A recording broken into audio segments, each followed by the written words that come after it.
Prime Minister Modi has been accused of making hate speech against Muslims. Narendra Modi described Muslims as infiltrators. and those who have more children. Many are concerned that this is going to lead to increased attacks against Muslims. Everybody calls India the world's greatest democracy, but is it really a democracy anymore?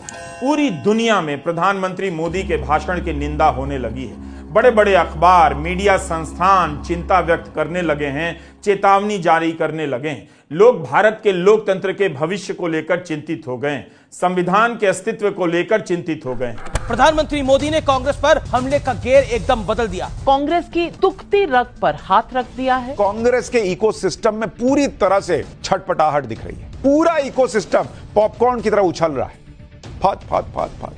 और इसीलिए प्रधानमंत्री नरेंद्र मोदी ने सीधा कह दिया है कि बहुसंख्यकों का, हिंदुओं का जो संपत्ति है वो लेकर मुसलमानों को दे देगी कांग्रेस पार्टी। वो महिलाओं का मंगल सूत्र छीन लेंगे, आदिवासियों की चांदी छीन लेंगे, आपका घर छीन लेंगे और उसके बाद उन लोगों को बांटेंगे जिनके ज्यादा बच्चे हैं, जो मुसलमान हैं, जो घुसपैठिए हैं। क्या कांग्रेस घर मंगलसूत्र छीन लेगी? और नरेंद्र मोदी ही उसे बचा पाएंगे? लेकिन मोदी होने नहीं देंगे। यही है आज सवाल पब्लिक का। क्या ये देश ऐसा हो गया है कि मेरा लोकतंत्र ऐसा हो गया है?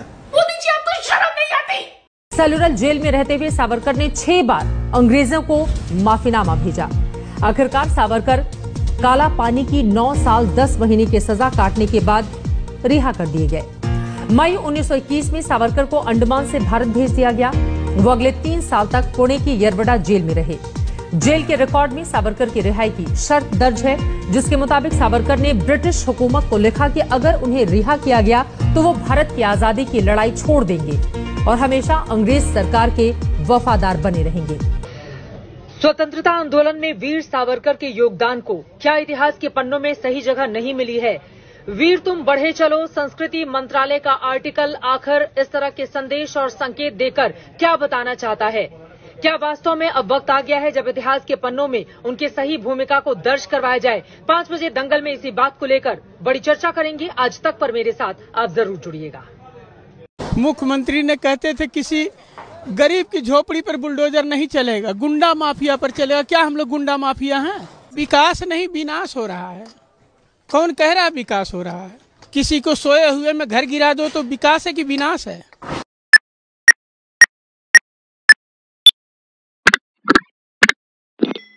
हेलो एवरीवन, आई होप कि आप सब अच्छे नहीं भी होंगे, चैनल प्रेजेंट तो कही रहे होंगे। अभी हम लोग देखने वाले हैं गोदी मीडिया के एक्सपोज वीडियो और हर वीडियो का देने वाला हूं मैं अपना ओपिनियन कि मैं इस टॉपिक पे क्या सोचता हूं। तो आप लोगों से रिक्वेस्ट है चैनल सब्सक्राइब कर ले, फ्री ऑफ कॉस्ट है, फ्री।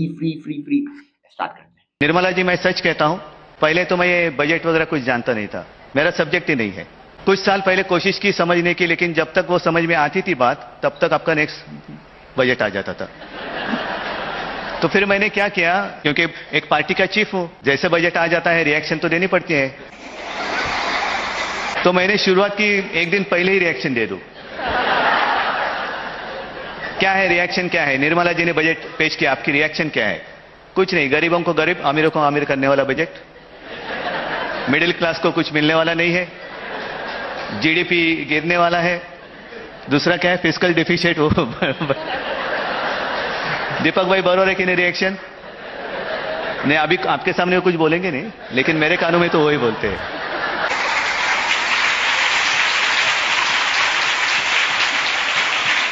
माफ करिए, कुछ गलतफहमी नहीं करना। जब भी बजट पेश होता है तो सारे लोग थोड़ा धक धक होता है और टीवी के सामने बैठे रहते हैं, क्या हो रहा है, सब अपने जेब संभाल के रहते हैं, क्योंकि जेब तो कटने वाला है। लेकिन जो सक्सेसफुल फाइनेंस मिनिस्टर होता है वो वही होता है जिसकी जेब काटी जाती है, उसको पता ही नहीं चलता है कौन सी जेब काटी है।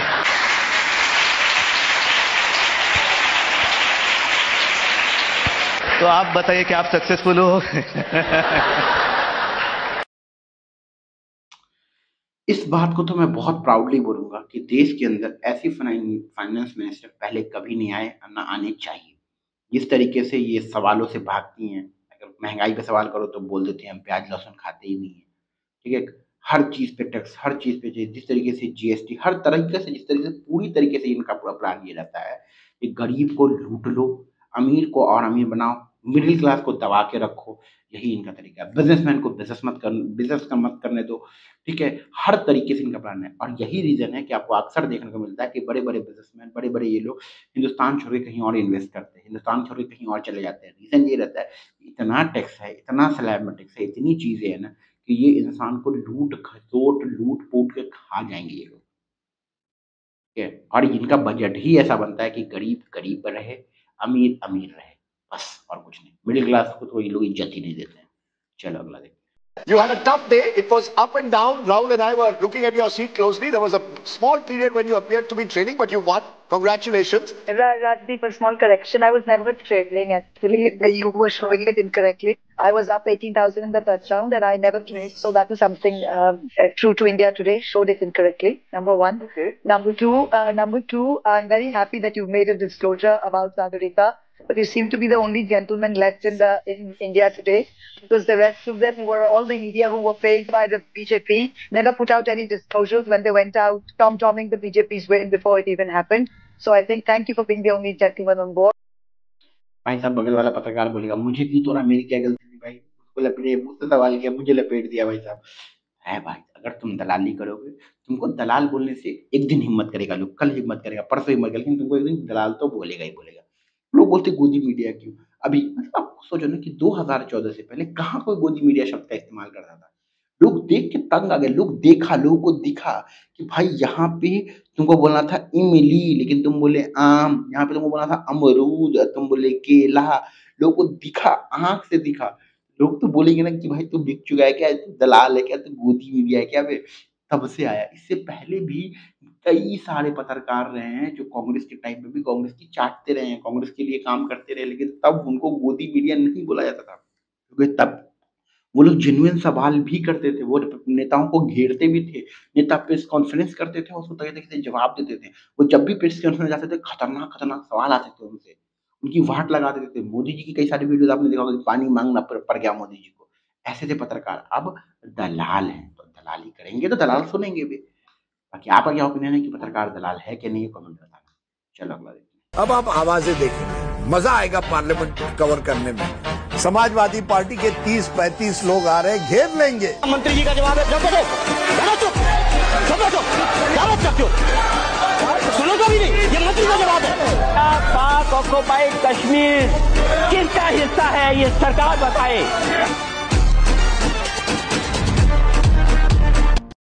मजा तो आएगा भाई, अब तो मजा आएगा भाई, क्योंकि जो है ना जिस तरीके से लोग अब की बार 400 पार, अब की बार 400 पार का मतलब समझ रहे हो। बहुत सारे लोगों को समझ में नहीं आता 400 का मार्क मतलब है संविधान के साथ छेड़छाड़।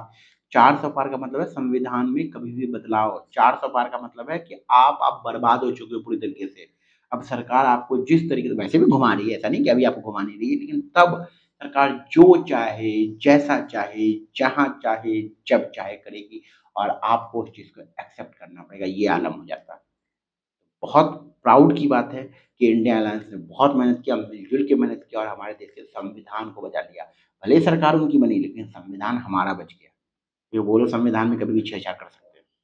चलो अगला देखिए। As a broker, when we are putting a trade for retail investor, we are attracting number of taxes: CGST, IGST, stamp duty, STT, long-term capital gain tax. So today, government of India is earning more than the broker. I am investing everything. I am taking whole lot of risk, and government of India is taking away entire profit of mine. You are my sleeping partner. I am a working partner with my finance, my risk, my staff, everything. There is one more question for you. You have removed cash component, Mr. Lodha is also there, from buying a house. In Bombay, today if anybody wants to buy a house, is a nightmare. Because I am paying tax, I have white money. Now we have to pay everything by check. Mr. Lodha will not accept cash. So, my bank balance is purely after paying all taxes to government of India. Again, when I am buying a house, I have to pay stamp duty, I have to pay GST, so that amounts to 11%. In a city of Bombay, when I am buying a house, 11% goes out of my pocket towards purchase of house. So how you will assist a small person with limited resources to buy a house, and how a broker can function with hordes of taxes, where government of India is my sleeping partner and I am a working partner with no income. Okay. Thank you very much. बहुत सही भाई साहब कि भैया मेहनत करे कोई और, रिस्क कोई ले और, पैसा लगाए कोई और, पैसा कमाए सरकार। नुकसान हो तो आपका, फायदा हो तो सरकार का। और ये हर बिजनेस में हो गया है। आप सुनिए, छोटे छोटे होटल का भी यही हाल है, बिजनेस का भी यही हाल है। इसलिए आप देख रहे हो लोग देश छोड़ के भाग रहे हैं, बाहर बिजनेस कर रहे हैं। क्यों कर रहे हैं? क्योंकि उनको पता है कि यहाँ के बिजनेस करेंगे सरकार हमको लूट खसूट के खा जाएगी, और खा ही रही है, हर तरह से लूट रही है, हर तरह से लूट रही है। और आप भरोसा रखो कि ऐसे ही अगर 5-10 साल और सरकार रह गई ना, आपकी बैंड बजा देगी, आप अंडरवियर खरीद नहीं पाओगे भाई साहब। अंडरवियर में इतना जीएसटी लगा, आप सोचोगे साला बिना अंडरवियर के जिंदा कर ले, इतना जीएसटी लगा देगा। चलो, लेकिन आप समझिए मैंने क्या कहा था, उसको मत मिसकोट करिए। मैंने कहा था कांग्रेस अगर 90 सीटें भी जीत ले तो उसकी जीत मानी जाएगी। नरेंद्र मोदी, ये दर्शक देख रहे हैं, आपने कहा था कोई बड़ी बात नहीं है, मैं सुन रही थी आधे घंटे से। चलिए रागे, अब इनसे क्या ही उम्मीद लगा सकते? ये है जेंटलमैन पत्रकार। कोई पत्रकार नहीं, सब भड़वे दलाल हैं, बस इतना समझ लो आप। सब भड़वे दलाल है, सबका दुमुहा चेहरा है, सबके दोगले चेहरे हैं, सब बिके हुए हैं, और इस तरीके से इस जुबान का इस्तेमाल करते हैं। चलो कोई नहीं। जब 5 में को आप ये बात कह रहे थे लाइव सीसीटीवी फुटेज कर देखने के बाद, किसने कहा? एनटीए ने, ये प्रेस रिलीज है, प्रेस रिलीज 5 में का प्रेस रिलीज निकाल लीजिए। मैं मोबाइल लेके नहीं बैठा। ठीक है, आपकी बात सही थी। बात कोई स्टोरी नहीं सपोर्ट करता जो ऑथेंटिक नहीं है, बल्कि बहुत सी वायरल स्टोरीज चल रही है जो गलत है। मैं तो ये बोलूंगा मैडम, दलाली आपको करना आता है मैडम, अक्सर फैक्ट चेक में फंस जाती हो। अक्सर जितनी बार फैक्ट चेक कब आता है ना, आज तक, एनडीटीवी तो चलो अभी तक तो एनडीटीवी तो दिखना ही बंद कर दिया हम लोगों ने, आज तक है या फिर एबीपी है, जो भी न्यूज चैनल है ना, सबका फैक्ट चेक में आंख लगती है इन लोग की। मतलब इन लोग की बेइज्जती होनी ही होनी है फैक्ट चेक के मामले में। बिना फैक्ट चेक के बैठते, फालतू की बातें करते, बीजेपी प्रवक्ता बन के बात करते, तो इनकी इज्जत तो उतरनी ही उतरनी। चलो अगला देखते हैं। नरेंद्र मोदी को आपने कहा कि भाई वो जो बेइज्जती हुई उसका बदला तो लेना है, तो नरेंद्र मोदी को बर्बाद करने के लिए आप किस लेवल तक जा सकते हैं, क्या कर सकते हैं? ना, वो तो कहते हैं मैं माँ के गोद से नहीं आया, मुझे भगवान ने भेजा है, तो भगवान के पास भेज देना।